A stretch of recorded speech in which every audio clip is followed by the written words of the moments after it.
जिला अस्पताल की अव्यवस्था से पीड़ित बेटी को सांसद नकुलनाथ ने दी दिलासा, कहा तुम्हारी लड़ाई मैं लड़ूंगा। नई शिक्षा नीति को छत्तीसगढ़ की राज्यपाल अनुसुईया उइके ने बताया मील का पत्थर, कहा प्राथमिक स्तर पर शामिल हो गोंडी भाषा। कोरोना पॉजिटिवों और उनके परिजनों की आशंकाओं का होगा निराकरण, कलेक्टर ने हेल्प डेस्क बनाने के दिए निर्देश। और मंडियों की समाप्त हुई अनिश्चितकालीन हड़ताल, 15 दिन के आश्वासन मिलने के बाद 8 से शुरू होगा कामकाज। नमस्कार, छिंदवाड़ा लाइव के इस बुलेटिन में आपका स्वागत है। मैं हूं आपके साथ आकाश। अब देखते हैं खबरें विस्तार से।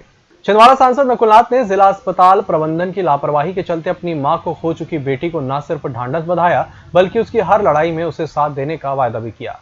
उन्होंने कहा कि मैं तुम्हारी लड़ाई खुद लड़ूंगा, यदि जरूरत पड़ी तो भोपाल तक जाऊंगा। इसके साथ ही सांसद ने बाढ़ के कारण अपने खेतों को गंवाने के बाद आत्महत्या कर चुके संतराम के पुत्र पारस को भी पूरी मदद की दिलासा दी।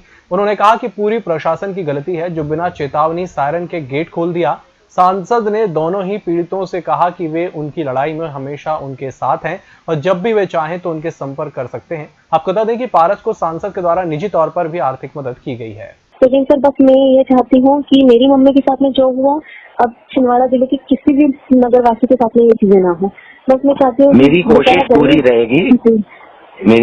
पूरी रहेगी और मैं और कांग्रेस पार्टी ये लड़ाई तुम्हारी लड़ेंगे और देखेंगे कि तुमको न्याय प्राप्त हो। कलेक्टर सौरभ कुमार सुमन द्वारा कोविड मरीजों और उनके परिजनों की आशंकाओं का निराकरण करते हुए अब जिला अस्पताल में एक हेल्प डेस्क बनाया गया है जिसमें हर समय 2 कर्मचारी मौजूद रहेंगे। अब नई व्यवस्था के अनुसार कोविड पॉजिटिव मरीजों के साथ उनके परिजन वीडियो कॉन्फ्रेंसिंग के जरिए बात कर सकेंगे और पॉजिटिव मरीजों के बेड पर एक कार्ड बनाकर टांग दिया जाएगा जिसमें किसी भी तरह की समस्या के लिए अलग अलग हेल्प डेस्क के नंबर लिखे होंगे जिसमें वे शिकायत कर सकते हैं। एसडीएम अतुल सिंह ने बताया कि कोविड पॉजिटिव मरीजों को बेहतर से बेहतर इलाज मिले और उसकी जानकारी उनके परिजनों को हो, ऐसे शासन के निर्देश हैं। कलेक्टर महोदय के निर्देश पे जिला चिकित्सालय में एक हम हेल्प डेस्क तैयार कर रहे हैं जिसमें 24 आवर 2 कर्मचारियों की ड्यूटी होगी। वहाँ हम सारे जो हमारे ड्यूटी डॉक्टर हैं, ड्यूटी नर्सेज हैं, उनके सबके नंबर होंगे। कोविड पॉजिटिव पेशेंट की सूची होगी। समय समय पे हमारा हेल्प डेस्क पॉजिटिव पेशेंट से बातचीत भी करेगा कि आपको कहीं कोई इलाज में कोई तकलीफ तो नहीं हो रही, साफ सफाई की व्यवस्था ठीक है कि नहीं, भोजन की व्यवस्था ठीक है कि नहीं। हम लोग भी वहाँ बैठ के लगातार इसका रेंडमली परीक्षण करते रहेंगे। इसके साथ ही अगर कोई परिजन आते हैं तो हम यहाँ से उनके जो घर के लोग कोविड पॉजिटिव होकर एडमिट हैं उनसे बातचीत कराने की व्यवस्था हम लोग वहाँ से उस हेल्प डेस्क से करेंगे। एक हम कार्ड बना के सभी बेड पे लगाने जा रहे हैं जिसमें हर मरीज के पास हेल्पलाइन नंबर होंगे कि आपको खाने से संबंधित कोई दिक्कत है तो इन 2-3 नंबरों पे बात कर लीजिए, मेडिसिन से संबंधित कोई दिक्कत है तो इन 2 नंबरों पे बात कर लीजिए, साफ सफाई से कोई दिक्कत है तो इन नंबरों पे बात कर लीजिए। ऐसे नंबर ही हम हर कोविड पेशेंट के बेड पे रखने जा रहे हैं। नई शिक्षा नीति 2020 पर आधारित राज्यपालों के सम्मेलन में राज्यपाल ने महत्वपूर्ण सुझाव दिए। नई शिक्षा नीति को मील का पत्थर साबित होने पर विश्वास जताया। राष्ट्रपति रामनाथ कोविंद और प्रधानमंत्री नरेंद्र मोदी ने आज राष्ट्रीय शिक्षा नीति 2020 विषय पर आधारित राज्यपालों के सम्मेलन में सभी राज्यपालों उपराज्यपालों को वीडियो कॉन्फ्रेंसिंग के माध्यम से संबोधित किया। सम्मेलन में केंद्रीय शिक्षा मंत्री रमेश पोखरियाल निशंक ने भी अपना संबोधन दिया। छत्तीसगढ़ की राज्यपाल अनुसुईया उइके ने अपने संबोधन में कहा कि राष्ट्रीय शिक्षा नीति कई मामलों में मील का पत्थर साबित होगा। उन्होंने राष्ट्रीय शिक्षा नीति के 2020 के संबंध में महत्वपूर्ण सुझाव दिए। राज्यपाल ने कहा कि जनजातियों की भाषा जिसमें गोंडी भी शामिल है उन्हें प्राथमिक स्तर की शिक्षा में शामिल किया जाना चाहिए। इसमें जनजाति समाज और उनकी नई पीढ़ी अपनी भाषा संस्कृति को समझ सकेंगे और उससे उपलब्ध ज्ञान को संरक्षित रख पाएंगे। मुख्यमंत्री से आश्वासन मिलने के बाद मंडी कर्मचारियों द्वारा की जा रही अनिश्चितकालीन हड़ताल अब समाप्त हो गई है। मंडी निरीक्षक और संयुक्त मोर्चा के सदस्य संतोष श्रीवास्तव ने बताया कि किसानों को समस्या और मुख्यमंत्री के आश्वासन के बाद हड़ताल को स्थगित कर दिया गया है। वहीं छिंदवाड़ा अनाज व्यापारी संघ के द्वारा भी हड़ताल को स्थगित कर दिया गया है। छिंदवाड़ा अनाज व्यापारी संघ के अध्यक्ष प्रतीक शुक्ला ने बताया कि 8 सितंबर से नियमित रूप से नीलामी का कार्य होगा। विधायक विजय चौरे द्वारा बाढ़ पीड़ित क्षेत्र का दौरा करते समय बिछुआ बग्गू वितरण केंद्र में जाकर आकस्मिक निरीक्षण किया गया जिसमें पाया गया कि गरीबों को खराब सड़ा हुआ गेहूं और चावल बांटा जा रहा है। विधायक विजय चौरे द्वारा समिति के कर्मचारी को निर्देश दिया गया कि ये गेहूं और चावल बांटना बंद कर इस खाद्यान्न वापस करें और नया गेहूं चावल बांटा जाए। विधायक चौरे द्वारा कलेक्टर और एसडीएम को भी इस संबंध में अवगत कराया गया। तो पूरा देखो ना, अब ये पूरा माल खराब है डस्ट कचरा है इसमें, पूरा सड़ गया गेहूँ। चावल भी गेहूँ ये गेहूँ पिसाई में भी जाएगा तो क्या पीसेंगे? आधा तो कचरा निकलता है। 10 किलो में 4 केजी सर कचरा निकलता है। नहीं, इसको गेहूँ ले आओ मत आप लोग, और आप बांटोगे मत गेहूँ। हम कलेक्टर साहब से बात करेंगे। इसका गेहूँ का सैंपल लेना जरा, पन्नी में बांध दो। चावल का भी सैंपल बांध दो। छिंदवाड़ा के अधिकांश क्षेत्रों में अत्यधिक बारिश के चलते किसानों की खड़ी फसलें पूर्ण रूप से बर्बाद हो गई थी। आज पूर्व मंत्री चौधरी चंद्रभान सिंह ने छिंदवाड़ा विधानसभा के अंतर्गत आने वाले ग्रामीण क्षेत्रों का भ्रमण किया, जिसमें उबे गांव, गोंदरा, राजना, साख, जमाटा, सामरभो, चार गांव इत्यादि गांव में पहुंचकर किसानों और ग्रामीण जनों से मिलकर उनके खेतों में लगी फसलों का निरीक्षण किया। साथ ही किसानों की समस्या को सुनते हुए मौके पर ही पटवारी और तहसीलदार को बोलकर तत्काल फसलों का सर्वे करवाकर मुआवजा की राशि जारी करने के लिए कहा। जो नारदेव के ग्राम पंचायत कोलिया बंजारी झिरिया के पास से माली, सगुनिया, उमराड़ी, बिलावर, छाबड़ा ग्रामीण की ओर जाने वाली पुलिया भीषण बारिश से क्षतिग्रस्त हो गई। वहीं कोलिया पंचायत की यह सड़क लगभग 20 सालों से बनाने का रास्ता देख रही है। 4 विधायक बदल चुके हैं, लेकिन ये समस्या आज तक हल नहीं हो पाई। इस मार्ग से माली, सगुनिया और अन्य गांव के लोगों का 24 घंटे आना जाना लगा रहता है। अगर ये पुलिया और सड़क नहीं बन पाई तो कभी भी भीषण हादसा हो सकता है। कांग्रेस की आईटी सेल की प्रभारी विभा बिंदु द्वारा शहर के आईटी सेल के पदाधिकारियों की बैठक लेकर उन्हें आगामी समय में होने वाले उपचुनाव में मध्य प्रदेश को लेकर आईटी सेल के द्वारा भूमिका को बताया गया। चुनाव प्रचार में मोबाइल के माध्यम से प्रचार को एक समीक्षा प्रशिक्षण दिया गया। 27 विधानसभा के जो उपचुनाव जनता के ऊपर थोपे गए हैं, उसके लिए पूरे मध्य प्रदेश कांग्रेस की अच्छी तैयारी है, जिसमें आईटी सेल की महत्वपूर्ण भूमिका रहेगी। आप सभी को पता है कि कोरोना काल चल रहा है, हम लोग ज़्यादा भीड़ इकट्ठा कर नहीं सकते, ज़्यादा भीड़ के माध्यम से अपनी बात जनता तक पहुंचा नहीं सकते। इसके लिए एक सशक्त माध्यम आईटी सेल और मोबाइल फ़ोन, जो हमारे हर कार्यकर्ता मोबाइल फ़ोन के माध्यम से इन जयचंदों को सबक सिखाएगा, इन गद्दारों को सबक सिखाएगा और इसी के माध्यम से काम करना है। इसी के लिए महिला पदाधिकारी जो यहाँ छिंदवाड़ा में जितने भी लोग व्हाट्सएप, फेसबुक यूज़ करते हैं या सोशल मीडिया पे है, उनकी मीटिंग की। विद्यार्थी मोर्चा के प्रतिनिधि मंडल ने छत्तीसगढ़ की राज्यपाल अनुसुईया उइके से भेंट की। उन्हें मध्य प्रदेश में सभी सरकारी विभागों में भर्ती निकलवाने और चुनाव लड़ने वाले प्रत्याशियों को स्नातक अनिवार्य होने के लिए ज्ञापन के माध्यम से निवेदन किया। विद्यार्थी मोर्चा के अध्यक्ष बिट्टू मंटराहा और अंकित सोलंकी ने बताया कि आगामी चुनावों में चुनाव लड़ने वाले प्रत्याशियों का कम से कम स्नातक होना अनिवार्य होना चाहिए, क्योंकि जब शिक्षित बेरोजगारों को सरकारी नौकरी के लिए डिग्री दिखाना पड़ता है, योग्यता न होने पर उन्हें नौकरी नहीं मिलती, तो उन्हें चुनाव लड़ने वालों की भी योग्यता होनी चाहिए। महिला कांग्रेस कमेटी छिंदवाड़ा की जिलाध्यक्ष किरण मनोज चौधरी द्वारा वार्ड 36 भरतादेव वार्ड छिंदवाड़ा में बैठक ली गई। महिलाओं के बीच जाकर उनकी समस्या को सुना और सभी मातृशक्ति और युवाओं को आश्वस्त किया कि सांसद नकुलनाथ द्वारा हर यथासंभव प्रयास कर समस्याओं का समाधान किया जाएगा। बैठक में वार्ड की लगभग 150 महिलाएं उपस्थित रही। इसी के साथ बुलेटिन वक्त जरा छोटे से ब्रेक का जल्द हाजिर होंगे। में प्राइवेट आईटीआई को अलग पहचान देने वाले 16 वर्षों से आईटीआई संचालन के अनुभवी नवीन दुबे सर द्वारा संचालित नवीन सतपुड़ा आईटीआई, जहां पाएंगे अनुभवी और विशेषज्ञ शिक्षकों द्वारा अध्यापन एवं प्रैक्टिकल नॉलेज। इसके साथ ही भव्य एवं सुसज्जित प्रैक्टिकल लैब, लाइब्रेरी, छात्रों के लिए इंडस्ट्रियल विजिट, कैंपस सिलेक्शन और जॉब फेयर का आयोजन। Electrician, fitter, welder, diesel mechanic trade में प्रवेश प्रारंभ। संपर्क करें नवीन सतपुड़ा आईटीआई, टीवीएस शोरूम के पास, Seoni road, Chhindwara, Madhya Pradesh. Contact number 9630266784 और 9424339344। नागपुर की सुविधाएं अब छिंदवाड़ा में। शहर के सबसे आधुनिक dental clinic, dedicated implant facility के साथ Chaturvedi dental clinic, doctor Rahul Chaturvedi, MDS, fix दांत एवं बत्तीसी लगाने के स्पेशलिस्ट। क्लिनिक में उपलब्ध सुविधाएं: दांतों की सड़न का इलाज, लैमिनेट द्वारा दांतों का सौंदर्यीकरण, आड़े टेढ़े दांतों को ठीक करना, स्माइल डिजाइनिंग, फिक्स बत्तीसी, dental implant, cast partial denture, root canal treatment, fix cap एवं ब्रिज, निकलने लगाने वाली बत्तीसी। समय सुबह 11 बजे से रात्रि 9 बजे तक, सोमवार से रविवार। स्थान पोला ग्राउंड, पांडे नर्सिंग होम के सामने, छिंदवाड़ा। मोबाइल नंबर 9755496232 और 8839315742।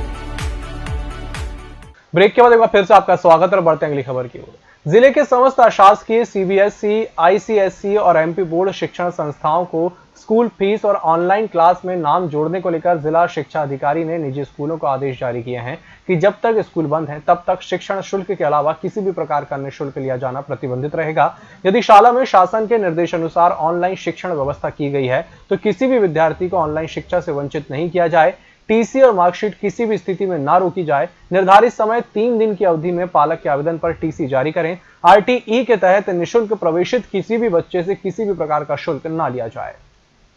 रविवार को अनलॉक होने के बाद जुन्नारदेव के बाजारों में रौनक नहीं रही। बाजार से ग्रामीण क्षेत्र की जनता रविवार के साप्ताहिक बाजार में नदारत देखी गई। ग्रामीण क्षेत्रों से आने वाली सब्जी दुकानदार भी बाजार में नहीं पहुंचे। दुकानदारों ने बताया कि अचानक आदेश से लोगों को जानकारी नहीं हुई। जुन्नारदेव व्यापार आसपास के ग्रामीण इलाकों से चलता है। छिंदवाड़े में बैठकर अगर कलेक्टर साहब एक नोटिस निकाल देते हैं तो इसका सीधा असर हमारे व्यापार पे पड़ता है। ग्रामीणों को थोड़ी ना पता है कि इतवार खुला है या बंद है। आज इतवार का बाजार देख लीजिए, जहां पूरा व्यापार भरता था, बाजार भरता था, आज सुनसान पड़ा हुआ है। खैरवाड़ा निवासी सचिव संदीप सरेठा की पत्नी सुनीता सरेठा के निधन पर बेटियों ने बेटों का फर्ज निभाया और रविवार को मोक्षधाम में पहुंचकर मां को मुखाग्नि दी। इस दौरान भाजपा मंडल सावरी अध्यक्ष अरविंद सूर्यवंशी, जनपद सीईओ अरविंद बोरनकर, अनिल सनोडिया, छिंदवाड़ा पीसीओ केसी यादव, भुताई सरपंच लखीचंद पवार, सचिव संघ अध्यक्ष दयाराम कोडले सहित बड़ी संख्या में अधिकारी, कर्मचारी और गणमान्य नागरिक शामिल हुए। श्री सुंदरकांड ग्रुप द्वारा निःशुल्क संगीतमय सुंदरकांड का पाठ एस राजपूत के निज निवास शिव मंदिर के बाजू में वार्ड नंबर 21 जनता कॉलोनी में किया गया।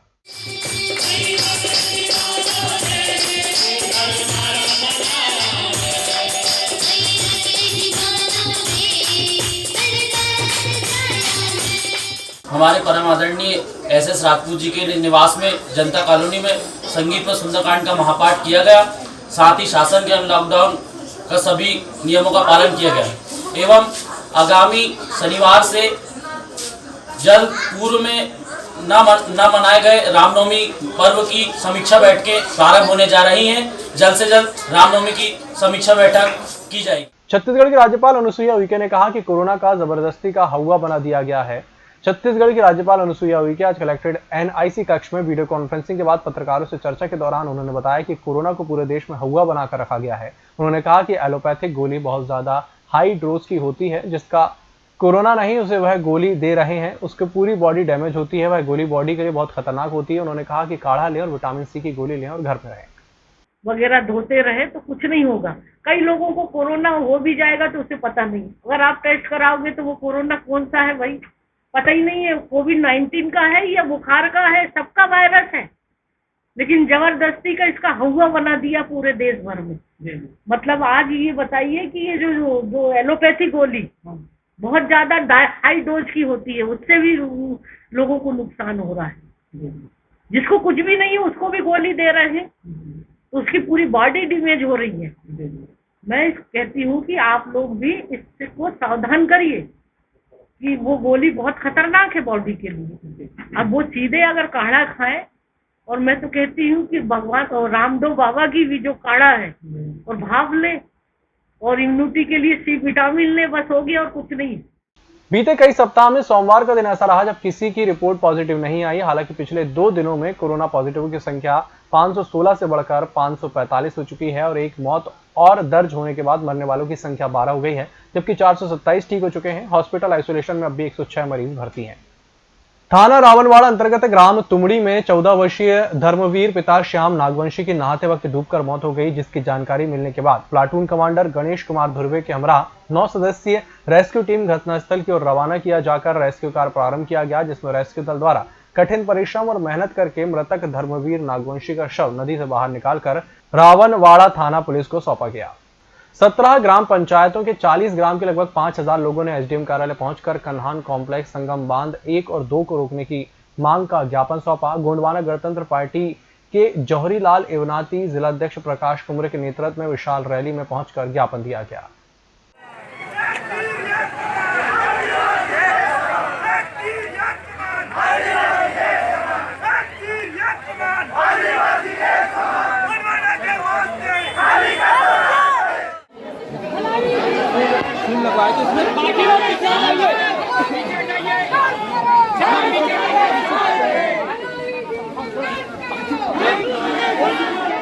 बस एसोसिएशन द्वारा कलेक्ट्रेट पहुंचकर मुख्यमंत्री का नाम ज्ञापन सौंपा गया, जिसमें यह मांग की गई थी कि डीजल के दाम अत्यधिक बढ़ गए हैं, इसलिए बस के टैक्स को पूर्ण तरीके से माफ किया जाए और डीजल के दामों को कम किया जाए। इस दौरान बस एसोसिएशन के अध्यक्ष सहित समस्त संचालकगण उपस्थित रहे। गवर्नमेंट ने जो 5.5 महीने का टैक्स माफ करी है, तो प्रदेश स्तर पर उसकी दिसंबर तक की टैक्स माफी की मांग है, क्योंकि कोरोना काल में यात्रियों की संख्या बहुत कम है और टैक्स हम लोग भरने में सक्षम नहीं है। 5.5 महीने का जो टैक्स माफ हुआ है वो भी अभी कंप्यूटर में नहीं आया है, केवल घोषणा ऑन रिकॉर्ड नहीं है, उसको दिसंबर तक किया जाए। अखिल भारतीय ओबीसी महासभा युवा मोर्चा के द्वारा जिला अस्पताल में कोरोना पीड़ितों के साथ हो रही लापरवाही और अनियमितताओं को लेकर जिला कलेक्टर को महासभा के राष्ट्रीय कार्यकारी अध्यक्ष दीपक वंदेवार की उपस्थिति में ज्ञापन सौंपा गया। निर्मय वात्सल्य भारत ग्रुप ने 5000 पौधों को लगाने और उनकी सुरक्षा का संकल्प लिया है। इसी विषय पर रविवार को ग्राम सिमरिया कला में कटघड़े किसान परिवार के खेत में संस्था ने 70 पौधे लगाए। संस्था द्वारा रविवार तक लगभग 1270 पौधे लगा दिए गए। आज के पौधरोपण कार्यक्रम में पूजा मनीष श्रीवास्तव, मुख्य संयोजक निर्मय वात्सल्य भारत सहित अन्य का योगदान रहा। वात्सल्य परिवार के द्वारा वृक्षारोपण के लिए एकत्रित हुए हैं। इसके लिए हम ग्राम सिमरिया और जाम के बीच स्थित ग्राम के जो किसान हैं उनका हार्दिक स्वागत और अभिनंदन करते हैं और धन्यवाद करते हैं कि उन्होंने हमारी इस संकल्प को पूरा करने में सहयोग प्रदान किया है। हमारी संस्था द्वारा लगभग 5000 पौधों को लगाने और उनकी सुरक्षा का संकल्प लिया गया है और लगभग अभी तक हम लोग 1200 पौधे लगा चुके हैं और आज के मिला के लगभग 1270 पौधे हो गए हैं और इस पितृपक्ष के जो 15 दिन का समय मिला है इसमें हम लगभग अपना लक्ष्य पूरा कर लेंगे। और हमारी जो संस्था है निर्भय वात्सल्य भारत, ये पूरे भारत में चल रही है और इसके द्वारा हम बच्चों के लिए कुछ वर्क कर रहे हैं, जैसे बच्चों को गुड टच बैड टच की जानकारियाँ देना, बच्चों में संस्कार उत्पन्न करना और बच्चों से संबंधित कोई भी ऐसी समस्याएं हैं जिनका वो निदान चाहते हैं, उसके लिए हमारी संस्था संकल्परत है और महिलाओं के लिए हम लोग वर्क कर रहे हैं। एक युवक सहित 4 अन्य लोगों पर दहेज प्रताड़ना का मामला लगाए जाने के विरोध में वैश्य महासम्मेलन द्वारा एसपी कार्यालय पहुंचकर निष्पक्ष जांच की मांग की गई। वो गुपचुप का ठेला लगाकर अपना व्यापार व्यवसाय करता है। उसका किसी बात को लेकर पत्नी से विवाद हो गया था। चूँकि उसके ससुर साहब जो हैं शेषराव जी सोनी, वो पुलिस अधीक्षक कार्यालय में हैं, इसलिए मात्र वो लड़की ने फ़ोन कर दी अपने पिताजी को, तो वो पिताजी बिना किसी एफआईआर के, बिना किसी वारंट के, बिना किसी चीज़ के 4 पुलिस वालों को लेकर उसके घर में पहुंच गए, जिसकी वजह से उसकी माँ की तबीयत और ज़्यादा ख़राब हो गई। वैसी ख़राब थी और ख़राब हो गई। और उसके पश्चात मेरी चर्चा हुई कि भाई ये इस तरीके से गए हैं और बात ऐसी नहीं है, परिवार का मामला परिवार के बीच में बैठ के निपट जाएगा, ऐसी कोई बात है नहीं है। एडिशनल एसपी साहब ने मुझे आश्वासन दिया कि हम इसको पहले दिखवा लेते हैं क्या है, परंतु उसके बाद चूँकि वो पुलिस अधीक्षक कार्यालय में कार्यरत है शेषराव जी सोनी, उन्होंने ज़बरदस्ती 4 लोगों पर, जिनका दूर दूर तक कोई लेना देना नहीं, दहेज प्रताड़ना का 498 के लिए एफआईआर दर्ज करा दिए। अब उसका ठेला वैसे नहीं चल रहा, परेशान है, वकील के पास गया तो एक एक व्यक्ति की जमानत का 5-5 हज़ार रुपये मांग रहा, वो बेचारा परेशान हो गया। तो हम उस बात को लेकर ज्ञापन देने के लिए आज हम सब यहाँ आए थे कि जब तक इस मामले की जांच नहीं होती किसी किस्म की कोई गिरफ्तारी नहीं होना चाहिए। इस वीडियो में फिलहाल इतना ही। नमस्कार।